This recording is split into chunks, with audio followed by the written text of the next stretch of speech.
Here's an interesting one. Can AI take the role of a guru?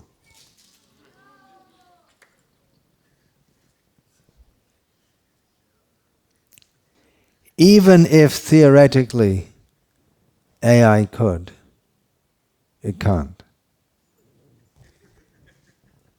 Because the role of a guru is in giving knowledge. There's emotional interaction, even if it's imagined that AI can have emotional intelligence. You might be able to program a computer or whatever it is to imitate emotional intelligence. But it can never actually feel.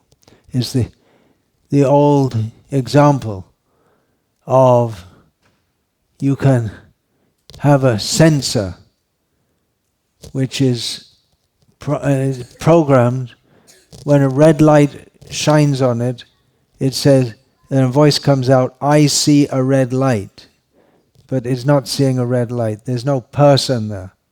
So even if theoretically AI could be trained to imitate emotional intelligence and even recognize people's emotional states, now they're talking about having psychotherapy by AI. Maybe they could be more successful than physical psychotherapists. But they cannot personally feel. Even they can be trained to, as if they do personally feel, but even then they couldn't replace, because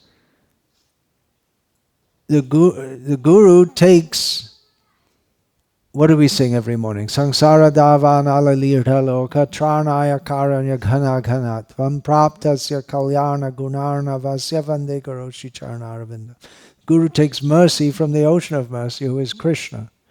And the mercy doesn't flow into computers. It's a person-to-person thing. So the answer is no, in short.